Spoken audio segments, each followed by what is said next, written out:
আসসালামু আলাইকুম ভিউয়ার্স, সানিতা ক্যাফেতে আপনাকে স্বাগতম। আজকে আমি আপনাদের তৈরি করে দেখাবো চিকেন স্যান্ডউইচ। এই খাবারটা কতটা সুস্বাদু আমরা কম বেশি সবাই জানি, তবে এটা তৈরি করা কিন্তু খুবই সহজ আর অল্প কিছু উপকরণ দিয়ে এটা তৈরি করা যায়। তাহলে চলুন আমরা সরাসরি ভিডিওতে চলে যাই। এইখানে আমি এক বাটি মুরগির মাংস নিয়েছি। মাংসগুলো আমি ছোট ছোট করে কেটে নিয়েছি, তাহলে তাড়াতাড়ি সিদ্ধ হয়ে যাবে। আর নিয়েছি আদা, রসুন, পেঁয়াজ, জিরা বাটা সবকিছু একসাথে মিশিয়ে 1 টেবিল চামচ দিয়েছি। আর বাদাম বাটা দিয়েছি সামান্য, ওটা অপশনাল, আপনারা চাইলে দিতেও পারেন, নাও দিতে পারেন। এখানে আমি এলাচের গুঁড়ো দিয়েছি 1 চিমটি পরিমাণ, আর লবণ দিয়েছি স্বাদ মতো। দিয়ে এখানে আমি 1 কাপ পানি দিয়ে মিশিয়ে এবার জাল করতে বসিয়ে দিচ্ছি। 10-12 মিনিট 15 মিনিট মতন পর এটা হয়ে যাবে, সিদ্ধ হয়ে যাবে। তারপরে এটাকে আমরা নামিয়ে নিব। সব কিছু ভালোভাবে মিশিয়ে চুলাটা আমি অন করে দিব। এটা মাঝারি আছে 15 থেকে 20 মিনিট রান্না করতে হবে। আপনারা চাইলে এটাকে ঢেকেও রান্না করতে পারেন, আবার না ঢেকেও রান্না করতে পারেন।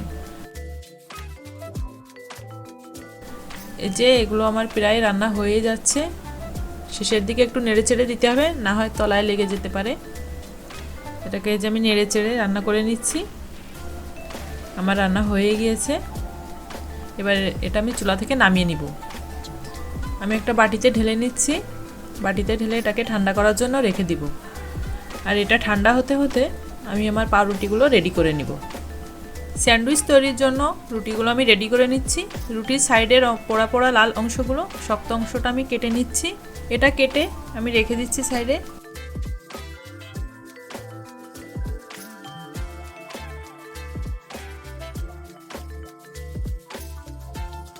এই যে পাউরুটির সাইডের অংশ আমি রেখে দিয়েছি সবগুলো, এগুলো তেলে ভেজে খাওয়ার জন্য আমি রেখে দিচ্ছি। আপনারা চাইলে এগুলো তেলে ভাজেও খেতে পারেন। আর এখানে আমি একটা ব্লেন্ডার জার নিয়েছি, এখানে আমি মাংসগুলো দিয়ে দিচ্ছি। মাংসগুলো আমি হালকা ব্লেন্ড করে নিব, পুরো মিহি করব না, যার জন্য আমি এটা ব্লেন্ডারে দিচ্ছি। আপনারা চাইলে এটা কুচি কুচি করে ছুরির সাহায্যে কেটে নিতে পারেন। মাংসগুলো আমার ব্লেন্ড করা হয়ে গিয়েছে, আমি একটা বাটিতে নিচ্ছি। এবার বাকি উপকরণগুলো একে একে মিশিয়ে নিব। এখানে আমি ফার্স্টে মেয়োনিজ মিক্স করে নিব। মেয়োনিজটা আপনারা দেখতেই পাচ্ছেন কি সুন্দর মেয়োনিজ। মেয়োনিজটা কিন্তু আমার বাসায় তৈরি করা, খুবই টেস্টি মেয়োনিজ। আপনারা যদি বাসায় তৈরি করা মেয়োনিজের রেসিপি পেতে চান তাহলে অবশ্যই কমেন্ট বক্সে জানাবেন, আমি আপনাদের রেসিপিটা শেয়ার করব আপনাদের সঙ্গে। আর আপনারা যদি বাজার থেকে কেনা মেয়োনিজটা ইউজ করেন তাহলে অবশ্যই ভালো ব্র্যান্ডের মেয়োনিজটা ব্যবহার করার চেষ্টা করবেন, তাহলে টেস্টটা খুব ভালো আসে। এখানে আমি 1/2 কাপ মেয়োনিজ ইউজ করব। আমি 1/2 কাপের থেকে একটু বেশি নিয়েছি। আমার যেহেতু মেয়োনিজটা একটু বেশি পছন্দ, যার কারণে আমি মেয়োনিজটা বেশি দিয়েছি। দিয়ে মিশিয়ে নিচ্ছি, অল্প অল্প করে দিয়ে আমি মিশিয়ে নিচ্ছি। আর বাকি উপকরণগুলো সাথে অ্যাড করে দিব। এখানে আমি গাজর কুচি নিয়েছি আর শসা কুচি নিয়েছি, একসাথে এটাকে ভালোভাবে মিশিয়ে নিব। দেখতে পাচ্ছেন আমার মেয়োনিজটা একটু বেশি হয়েছে, এতে স্বাদটাও বেশি লাগে। একটা হাঁড়িতে আমি পানি বসিয়ে দিয়েছি গরম হওয়ার জন্য, আর একটা রাইস কুকারের জালি বসিয়ে দিয়েছি স্যান্ডউইচ গরম করার জন্য। এদিকে আমি স্যান্ডউইচটা রেডি করে নিব পানি গরম হতে হতে। আমি এখানে একটা বোর্ড নিয়ে নিয়েছি, বোর্ডের উপর আমি পাউরুটিটা নিয়ে নিচ্ছি, যেটা সাইড আমি আগেই কেটে রাখছিলাম। এবার এর ভিতরে আমি ফিলিংটা দিয়ে দিব। আপনারা যার যতটুকু পছন্দ, যে যতটুকু খেতে চান সেই অনুযায়ী আপনারা ফিলিংটা এর ভিতরে অ্যাড করবেন। আমার এটার বেশি ভিতরের ফিলিংটা বেশি পছন্দ, যার কারণে আমি বেশি দিয়েছি। দেখতেই পাচ্ছেন এটা চারিদিকে ভালোভাবে মিলিয়ে সুন্দর করে দিতে হবে।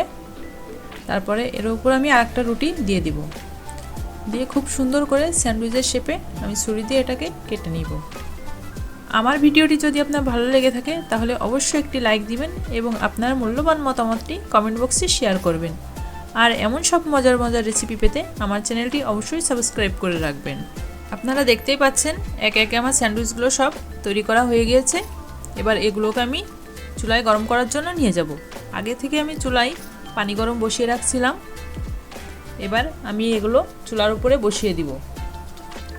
এই যে চুলার পানি গরম হয়ে ফুটে গিয়েছে, এভাবে আমি দিয়ে দিয়েছি স্যান্ডউইচগুলো।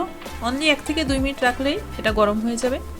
তারপর আপনি সুন্দরভাবে এটাকে পরিবেশন করতে পারবেন। আমাদের গরম গরম মজাদার স্যান্ডউইচ তৈরি হয়ে গিয়েছে। খুবই সুস্বাদু হয়েছিল স্যান্ডউইচটা।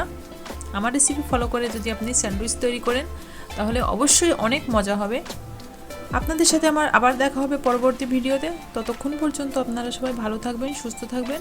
আপনাদের জন্য আমার শুভকামনা রইল। আল্লাহ হাফেজ।